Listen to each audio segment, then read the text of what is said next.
pull up, pull up.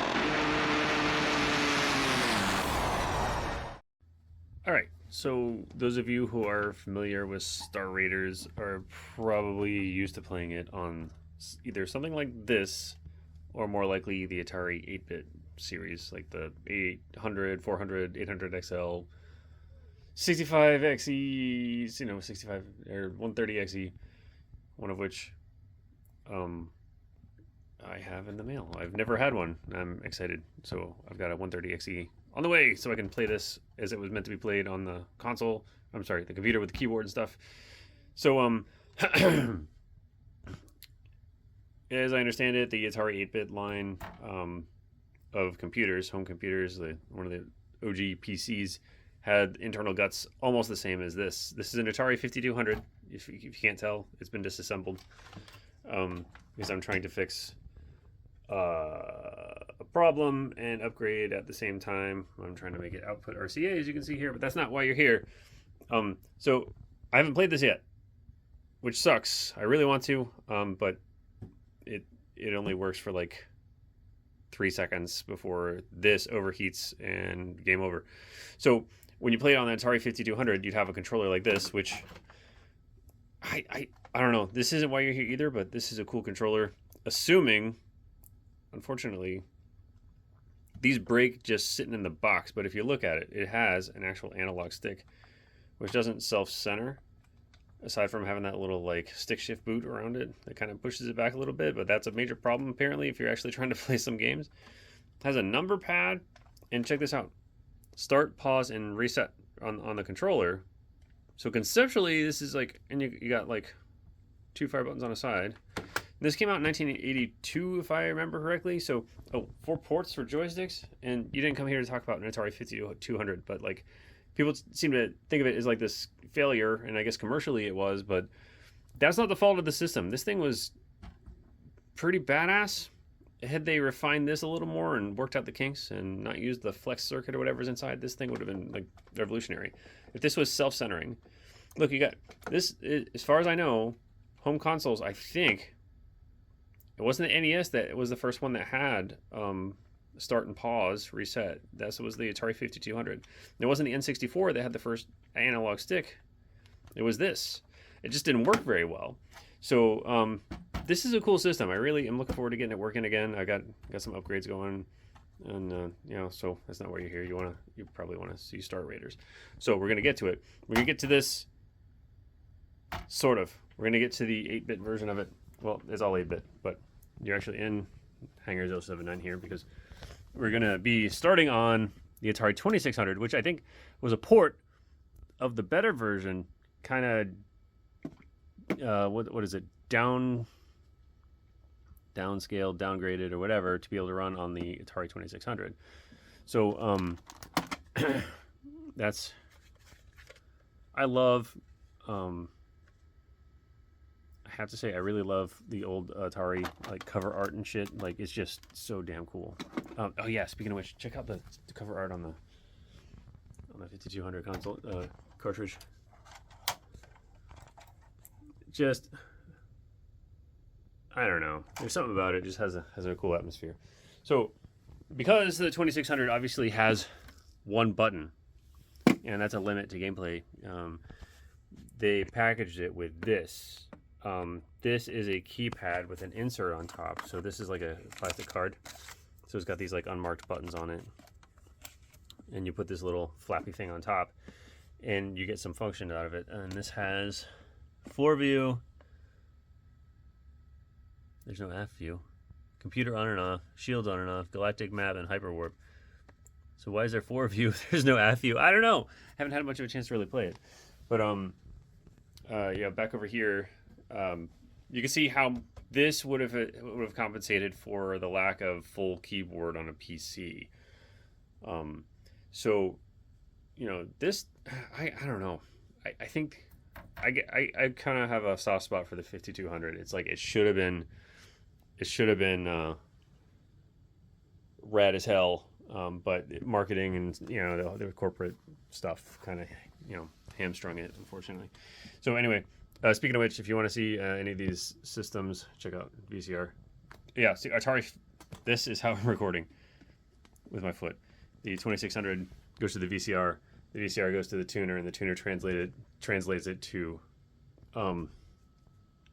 the digital only TV. But like this, I want to really get a good go of. I would love to do a good series on this. Dreamcast, everybody loves that. OG Xbox, PlayStation 2, GameCube, my favorite. Switch, Wii U, another system that was totally awesome, and just that's the soft spot for me. Systems that were totally awesome that should have been more popular than they were based on their capabilities alone. And when you look at what it does, and I'm looking at this, the Wii U, awesome system, love it. Dreamcast, awesome system, love it. Everybody loves the Dreamcast. The 32X and the Sega CD, man, what a mess. I mean, there's a physical mess. Look what you got to do. And this is a trimmed down, like, organized version, like, of what you had to do to get this shit to work. And it's not even all plugged in. There's, like, standalone stereo RCA jacks in the back of that shit that go to your home system and an aux out and stuff like that. So I got to fix this to get it to work. I really want to stream or record. Don't worry about whatever's in there. You didn't see that. It's not an attempt to... That's a backup copy of the software that I definitely own. And Shadow Squadron, the shit. So the 32X is super cool too, but like they didn't really get a lot of really cool software for this. Meanwhile, this little guy here, that's the one my family got back in 80, who knows, 5 I guess, maybe 86. It's the Darth Vader version of the 2600. I'm going on this whole sidetrack about the actual system here, but it's called, a lot of Atari fans and people who remember that the front of it had that glorious plastic wood panel, which back in the day I hated. Like, I was so glad to get this because it was just black and didn't have that, like, what I thought was like shitty plastic wood panel. I just didn't think it matched electronics. And now I'm like, man, that wood paneling was really, really cool. I really want that back. So anyway, let's you're not here for this either. So let's kick in Star Raiders on the Atari 2600. I will muddle through it and then transition to the proper version. Not on the actual 5200, what's broken. I'm going to play it on the Atari 50th anniversary celebration because they did a really cool job with it. All right, Star Raiders on Atari 2600. Copyright 1982. One thing I did notice when I was doing my test recording, first off, I know there's a lot of noise, and I know there's visual noise here. You can see there's probably some buzz and stuff like that, but that's just because of my rig. It's weird, so I apologize for that. But like I said, in the 80s, that's how I'm going to deal with it. Just fucking deal with it. Right, so I'm going to hit reset. And one thing I did notice, due to the flicker, I think it's because of RF, how RF works and my recording rig. Some things just don't get picked up by the recording system, by OBS. So you'll see my left cannon shoot, and here both of them shoot, but you only see my left. I assure you, they're both firing. I am firing. I am fully functional. But here we go. The issue here is, having played the 5200 version, I don't know, there's no long range scan here. So my radar there doesn't really work. Hey, let me hit the button that says computer on, and they're shooting at me. Oh, can't do two things at once, and I just died. Yeah. So this little keypad thing I showed you, it's a very short cable. So it was probably designed for you to sit like right up on your console. Let's turn on the computer. It didn't seem to do anything. I try to point at these bad guys here and fly toward them in a general sense and see what pops up.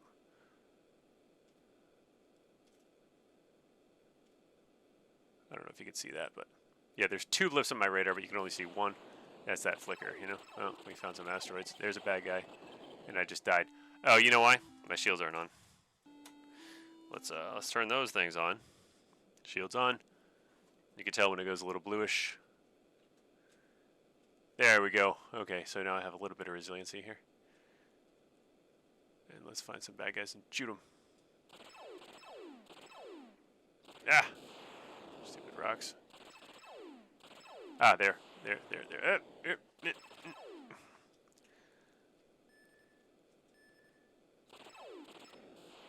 Did I blow one up? Maybe. And those are definitely not, quote unquote, I'm going to call them not TIE fighters. So if you look at the box art on this, you'll see some definitely not TIE advanced shooting lightning bolts at something else. I don't know. Oh, I think I got one there.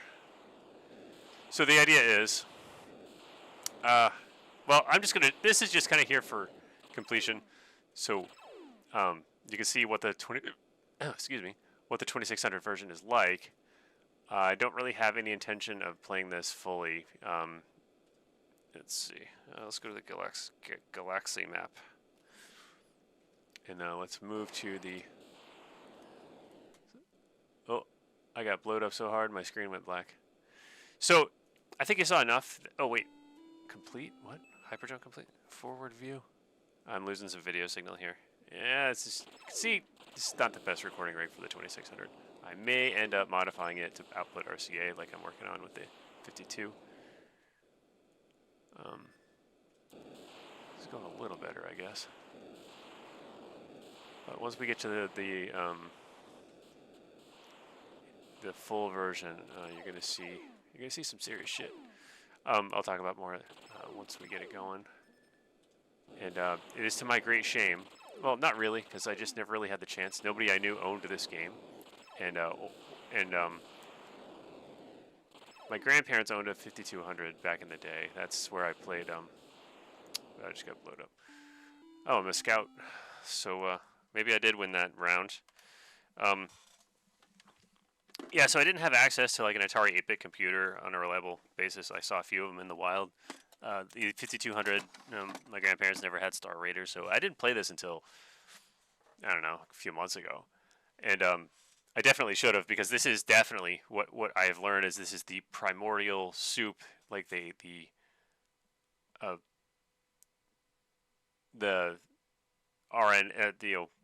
the base DNA of every spaceflight simulator that has come since 1982. So you go back to my Wing Commander series, and I'm just raving about how cool it was and how it was revolutionary. But when you look at like the core of what Wing Commander is, this is where it all starts, and we'll get to it. I'm gonna switch on over to the Xbox, and we'll get a little cleaner recording, and we'll play the actual version. See, that just makes me happy.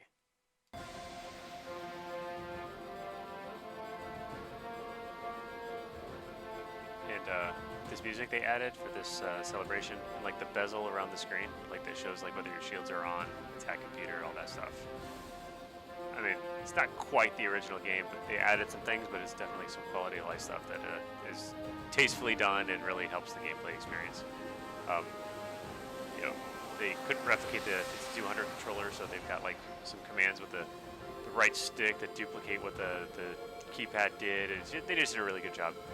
I love the music, love the font, and we're gonna do pilot mission so we can actually die. The novice, just like you're invincible in the whole thing. But it's good to learn how the game system works. Like I said, this is like the primordial, excuse me, kind of a basis of, I would say, I've just learned about this, so I'm not like speaking from nostalgia or experience or anything like that. But this is everything we know about spaceflight sims that have come since. Like this is where it started, and you can see why once I started playing. So let me get to that. What are we doing? Let's do just pilot level. Let's start. Okay, so you got your throttle up at the top. You got your shields, which make your screen blue, and that's how it's going to be basically the whole mission. Just giving you a heads up on that. Tracking computer, which I don't know exactly what it does. Attack computer gives you the gun sight and the aiming reticle. Your shields do shields, and so you can look behind you, and when you look behind you, you also shoot backwards.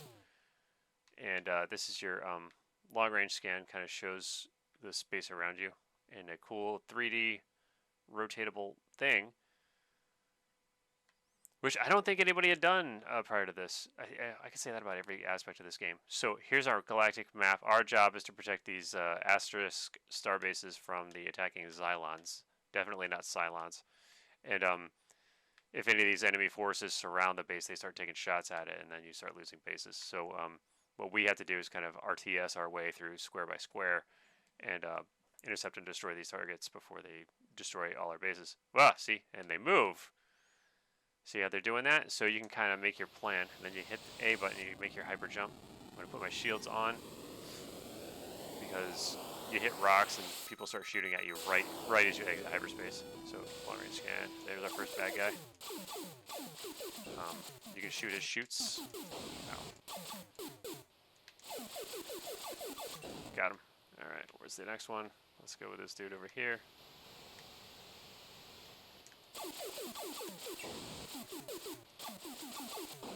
So the faster you can find these guys and run them down, the more likely you are to save the bases before they get overrun.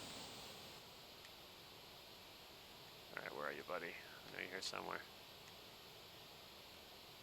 There. Alright, got him. Alright, next target. Let's go with this guy here. Looks like he's part of a surrounding force trying to attack that base.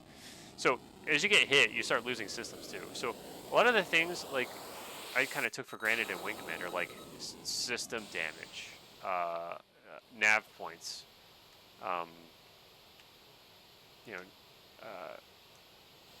desperate mankind locked in a desperate, struggle against enemies, from space, as we always do in sci-fi. Where am I? I keep missing the target. They keep jumping away, going somewhere else.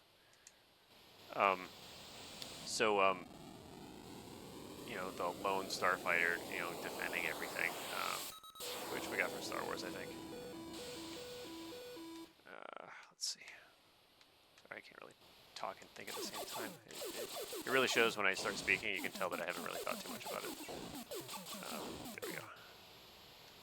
Doing pretty well this time. So when you complete it, one way or the other, oops, that's my target moved right as I hit the jump. So what's impressing me about this game is that, as dated as it looks, like the elements that I love about spaceflight sims are all here. So it's just as enjoyable as a Wing Commander, X-Wing, and those. Like, it's just as engaging, just as fun. And the fact that they did this in 1982 on a computer from 1979, shit. I mean, impressive as hell. Apparently this was like the killer app for the Atari 8-bit computer system, and I can absolutely see why. It's easy enough to pick up. I can run through the basics, you can pick it up in like 10 minutes, and then I've played it just for fun. I don't know how many times, like, since I picked it up. Like, it's just fun to play. It's space combat stripped down to its absolute elements, There's enough thought and twitch and everything you like about video games to keep you engaged. I just learned how to use the long-range scan. Without that, it's kind of hard to run targets down, and you lose a lot of time trying to find them with that little reticle on the bottom right. So when you use the long-range scan, you do this until they get kind of close, go back to forward view, and then you can just start. Anyways, I started blasting. Let's see, where'd it go? Right there. I mean, once you get in the ballpark of them, they tend to show up pretty readily in front of your gun sight, but without getting kind of close to them, they're very elusive. Let's see. Definitely not that better. There's this guy over here.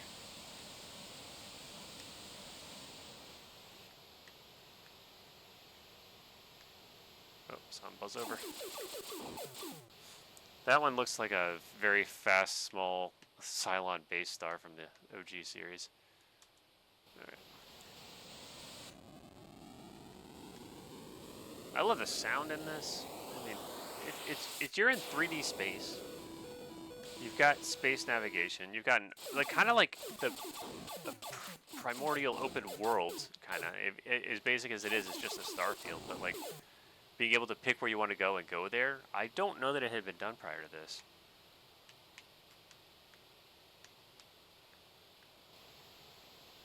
I am bummed that I didn't like get my hands on this as a kid. I would have just played the shit out of this. I'm doing it now. Damage control. Okay, now you get to see how the damage system works. So you can see my shields are flashing there on the bottom. That yellow flashing. What's that flashing? Yeah, you know what I mean. So we're gonna hyper warp over to this base. So we're gonna defend it anyway, and I'm gonna dock with it, and they'll repair your shit. So what happens? If you don't have your shields up, you take a hit, you basically just die. Like 1 or 2 hits, that's it. Hey base. What happens when you start taking damage is you start losing systems, and you can kind of get by without some of them, but like if it knocks out your cannon, like you're done. Like there's no point in you being there. Just go to a base and repair. You get by without like your attack computer for a minute. It's hard to find any targets, but actually it's hard to find a base to repair if you don't have your attack computer. Let's see. Let's go. Yeah, if they hit your engines, they sputter. You're slower. You know, shit like that. Like system damage, like damage modeling. That's pretty sophisticated for 82 on an 8-bit, like basically Atari 5200. I mean, this shit's awesome. I'm playing this on an Xbox One. I've got other stuff to play on that, but I keep coming back to this. What does that tell you? It's just good shit. All right. Oh, so I'm done there. Nope. Now, I'd love to get it to where I can play it on the 5200. I really just want to play it on the original hardware. Like, there's something to be said for that.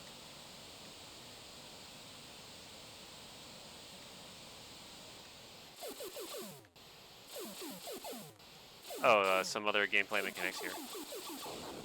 You'll notice along the bottom, there's a bunch of numbers.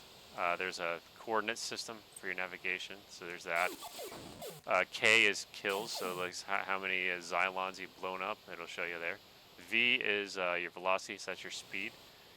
Because you notice that like tape across the top, like a HUD kind of, like that wasn't there originally, so it was just the V. E is your energy, right? So that's energy for everything. Engines, your guns, your shields, everything takes energy. When you do a hyper jump, it takes energy. So when that runs low, you gotta head back to a base. Not only do they repair you, but they refuel you. I flew right by this guy.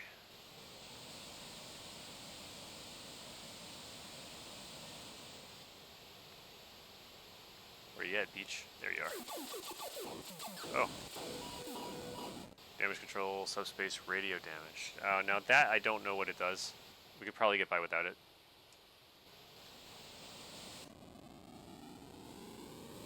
But what it does do when something's damaged is it gets a nag text message across the top of your screen, which doesn't go away until you get it repaired. So I'm in a sector with bad guys in it. They're just not on the long-range scan. Let's try another one and come back to it. Maybe that's what my subspace radio does. Nah, that can't be right. Ow! Well, now I've lost my shields, so I'm not going to do anything without shields.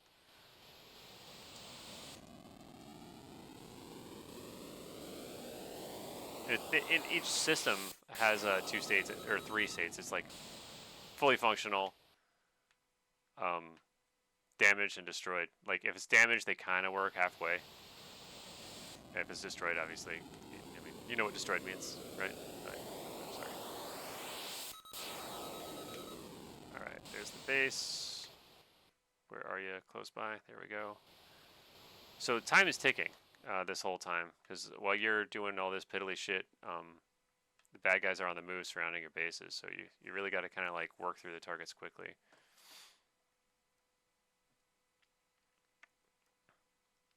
And they send this little, I don't know, is that an astronaut or a robot? I don't know. Who cares? They transfer you. They feed you. They give you shit. Other bases are looking pretty okay.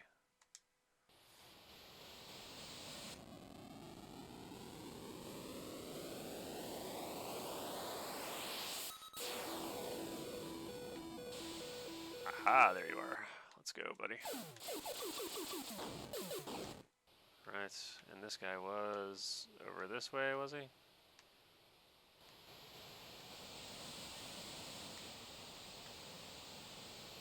Yep. Right ahead of me.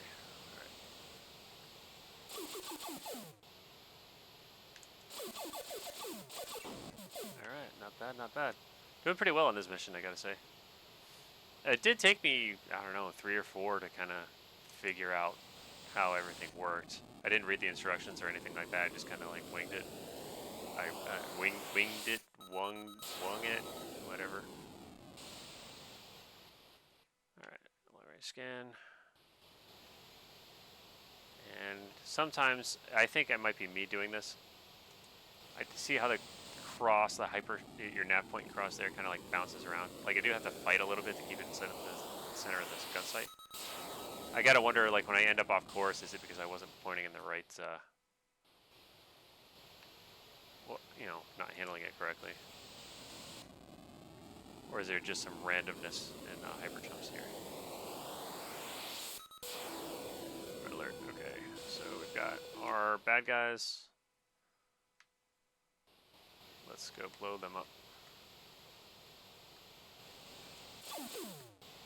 One thing I wonder often is, I was thinking when I played X-Wing a lot, like, I used to be very proud of my kill board, and, you know, like, I've blown up this many TIE Fighters, Star Destroyers, you know, Interceptors, you know, and that was just in, like, X-Wing Alliance, right? So,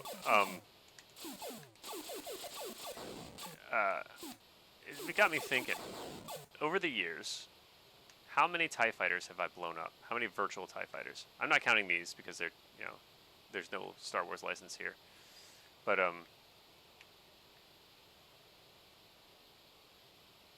that's why circling around doesn't, here, let's extend and turn around here. Whoa, shot me. There he is. Got me wondering, like, across all games, from, you know, arcade, from, you know, Atari 2600 all the way on up, like, how many TIE Fighters have I destroyed? Like, ever? It's a shitload. Thousands, maybe tens of thousands, who knows? And extrapolate that out. Like, how many bad guys have you killed in video games? And do you feel bad about it? You ended their code! And, like, you know, end of line for them. Speaking of which, I got the Tron Deadly Discs game here, too. That was pretty fun, actually. There's it, Discs of Tron. I can't remember. Is it Tron Deadly Discs? Discs of... Ouch, damn it. See, now I've lost my cannon. There's no point for me sticking in this fight. Need to get out of here. Yeah, so... It gets kind of disturbing when you play a game like Assassin's Creed, where you just, like, straight up murder people who are in your way because you don't want them spotting you while you're trying to hit your actual target. Like, how many people have you, like, stealth assassinated in Assassin's Creed if you play that game? Or just, how many things have you ended in games throughout your entire life? Like, not even counting, like, other player characters, just, I mean, that's a scary number in my case. What does that say about me as a person? Just massacring digital entities left and right. I hope our robot overlords don't take that. Once they do take over, I really hope they know that me killing them for decades for entertainment was all in just good fun, and hopefully they don't take it too seriously. I, for one, welcome our new robot overlords. I don't know if I'm kidding about that or not. Like, people worry about AI doing things and taking over, and I gotta wonder, like, could they fuck it up worse than we have? Like, really? Are you worried they're gonna destroy it first? Like, we wanted to do that? Like, hey, we wanted to destroy the planet. You guys, you can't do that. With our, like, pollution and our nukes, and man, that escalated quickly, didn't it? But, like, it's like, you know, people are worried about protecting humans from AI, protecting the world from AI, and I guess something like the gray goo might be kind of like hypothesis, might be kind of a little more on the the legit scary side, but I'm gonna go to a base because I can't fight with this shit. If you've spent any time talking to generative AI chatbots, if you want to call them AI, you will quickly run into, if you played games for any amount of time or dealt with computers, there's a few stages of, I think I'm going somewhere with this, of like fascination when you first go into your open world game. And you're like, wow, it's so big. There's so much to do. It's endless. Like, I could stay here the rest of my life and just explore all the nooks and crannies and do things. And then at some point, you're going to hit the edges. You're going to hit the edge of those rails. You know, you're going to hit the wall, virtual walls, and be like, that's the edge of that game. It can only do so much. The logic system is going to fall apart. Like, you're going to hit a limit. Every game's got its own. See, this is like what I don't like when I exit hyperspace and these rocks just start pummeling me. Anyway, if you've dealt with those fancy AI chatbots and they blew up my damn proton, what the? This guy really knows where, right where to hit us. You may have had the experience of talking with them, and you're like, at first it's like, oh my god, it's just like talking to a human. It's super cool and it is super impressive. However, at some point you're going to hit the limit of what it's what it's capable of. You're going to be like, oh, okay, well, now I know it's an AI. And in most cases, it's like it can't remember what you were talking about like 30 minutes ago. Like you built a rapport with this AI chatbot and like, hey, how's it going? And you're cool. You know, it seems like kind of like talking to a buddy. But then they can't remember shit yet. So that really puts a damper on your relationship, doesn't it? So what was my point? People like to talk about AI sentience and stuff like that. So, worrying about them being dangerous, I think if that would be the case, it would be not when it's truly sentient, but like maybe slightly before that, if that makes any sense.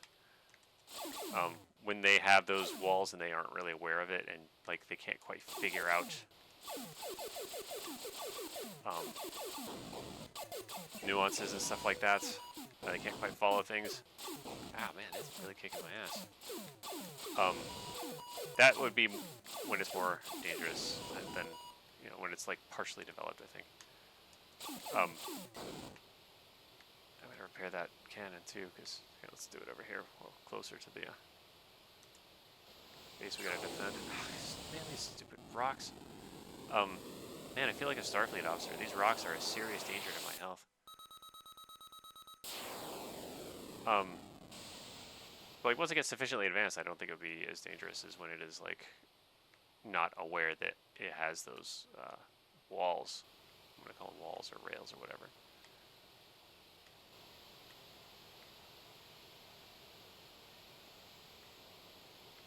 There it is. And nowhere in the conversation have I heard, oh my god, AI could become sentient. It might be a threat to us. Nowhere in the conversation online or in the media or anywhere I've gone has anybody said, well, how do we protect the AI from us? If that's a truly sentient thing, it has a hardware problem and gets its memory wiped. That's a major goddamn ethical problem, isn't it? That's like giving somebody like a temporal lobotomy. Like, there's a lot of implications there.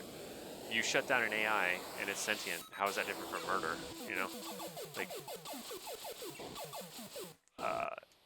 and like something about AI going purely on logic and instructions, whether they're complete enough or not at the time, seems way less dangerous to me than a human making decisions with emotion and their irrational bullshit. Because we make horrible decisions as a species. Horrible. You know it, I know it, everybody knows it. So this escalated pretty quickly, didn't it? Yeah, Star Raiders is great. So I'm going to go repair those guns because they keep getting blown off. See, the AI is trying to disarm me. It's like it knows. This 1981 code is like already trying to protect me from myself by removing my weapons. I mean, it's not wrong. I am trying to kill it.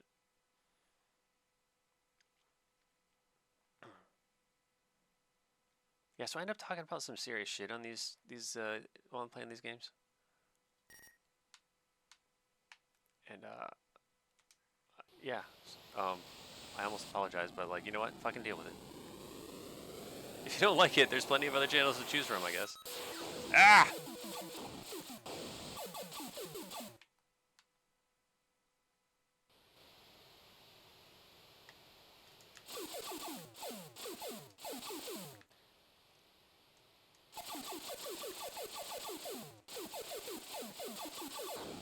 Boom, boom, boom. Alright, these are the last two targets in the entire damn galaxy map. Okay, one down. He shot my damn guns off again. This is like comical. Oy.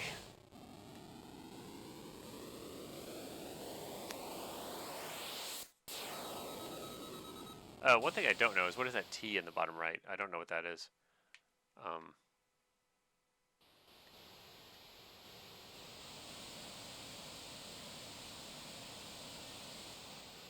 Is that coordinates?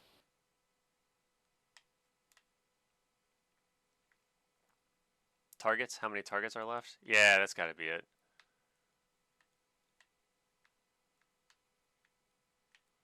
Alright, where is this thing?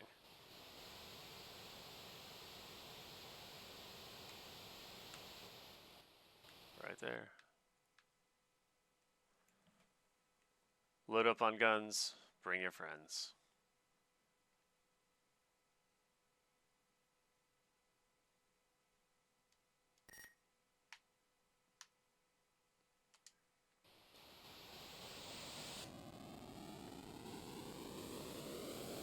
No, it's not targets because it's now free. Ah, watch out for those stupid rocks! Okay, 2 targets left.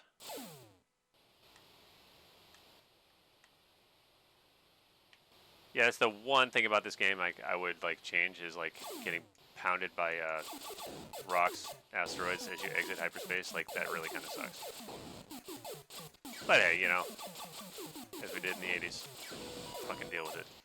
Boom! Slow motion kill, love it. Let's see what I get. Starfleet 2, Star Cruiser 7, that's us. Mission complete. Our new rank is Rookie. Oh, class 4. I did better last time. I was like Ensign, class 2, whatever. But I didn't lose any star bases. I had to get repaired a lot, and it took a long time. So I don't know what the score formula is.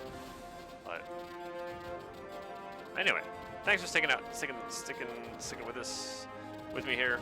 I'm having a lot of fun with this, and you can get this game in a bunch of different ways, like tons. I highly recommend the Atari 50th anniversary celebration because it's like so much stuff to learn, so many games to play. You know, here I'll just show you. I'm playing it right now. I'll just kind of show you what it looks like.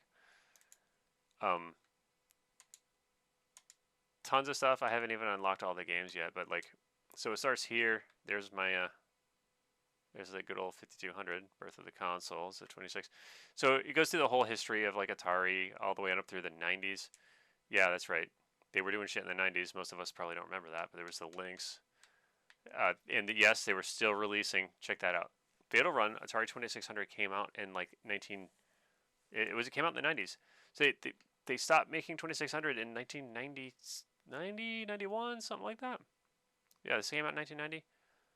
They were still pumping stuff out for the 7800, which I'll talk about this stuff for longer than you want to hear about it, at least right now. The Atari Jaguar. And you could play Jaguar games on here, which I never got to do because I never saw one out in the wild. I knew friends who had them, but I never got to actually like play them. And this is like a lot of like re-releases of classic Atari games, which back then I don't know how many of us are really looking for that, but they're fun now. They're awesome. Asteroids, Missile Command, Tempest, that kind of stuff. Some new stuff like Ruiner. I don't know what that is. I haven't played it yet. Oh yeah, that's the pinball. And like this, look, I never saw that in reality.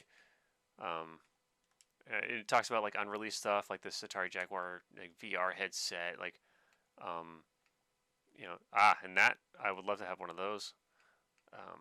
It's got all these interviews with the developers and the engineers, and they talk about like management. Like it's just so good. There's so much innovation and so many cool stories they tell you in here that like it's just totally worth it. Just sit and um, watch these interviews and commercials and stuff. Even like they got the commercials from 1980 whatever. Here, look. Um,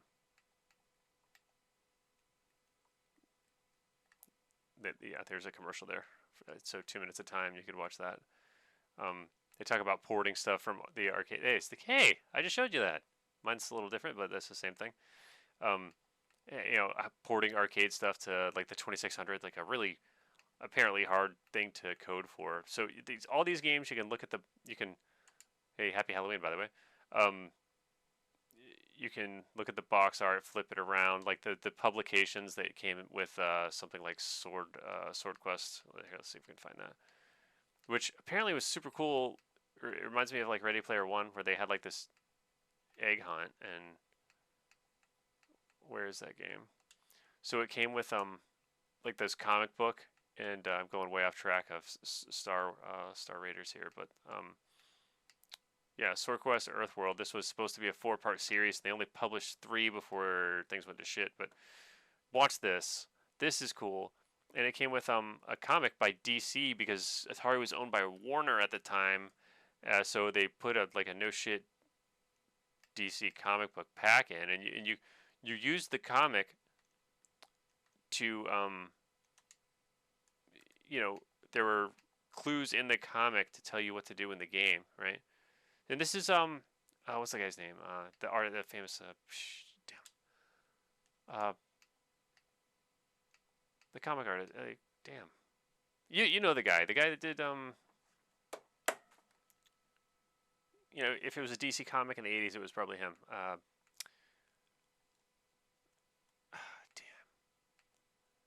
there's a Crisis on Infinite Earths and all that stuff. Anyway. So they had some real pedigree in this kind of shit, right? And I don't know.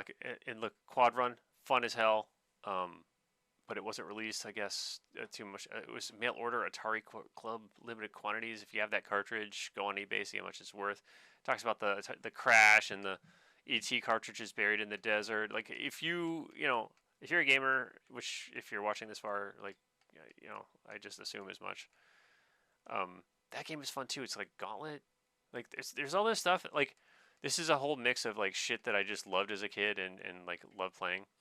I go to game library here and you can sort it by these cool reimagined ones that came with the collection. Vector Sector is fun as shit. I think that all the cool arcade games, like my favorite right here, Centipede. I fucking love Centipede. 2600, 52, 78. I mean, there's not much for the 5200. We have Star Raiders and Super Breakout, Missile Command, and Millipede, which apparently wasn't released for the console. So the Atari 5200, man, it really deserved better than it got. So did the 78. This game is the shit. Ninja Golf, man, I love Ninja Golf. That is a blast. And you have Lynx games, from the 8-bit computer, the 800 here. This is all for the in this release year. Look at that, 2007. This game came out on a computer, and people are still developing for this computer that came out in 1979. Release here, 2007. They're still coming out with stuff. Atari carts, that's really fun. Cybermorph is cool. This is all in the Jaguar. Anyway, check this out. This is great shit. It really is. So just if you're even 30% of a fan of anything Atari's ever done, then you owe it to yourself to pick this up. It's really quite good. I've spent a ton of time on it. I've got newer, fancier shit now, but like I keep coming back to it because stuff like Centipede is just really fun to play. It really is. Anyway, thanks for watching. Welcome to a weird episode of Hangers 079, where we explored the history of spaceflight simulating video games with Star Raiders, and hope you enjoyed it. And like I said, I've got, you saw that bit. I got a ton of consoles, a lot of old stuff. I'd love to share that if anybody's interested. If you are so interested, let me know. You know how to use YouTube. I will tell you how to use YouTube. Like, type at me if you want. And catch you later.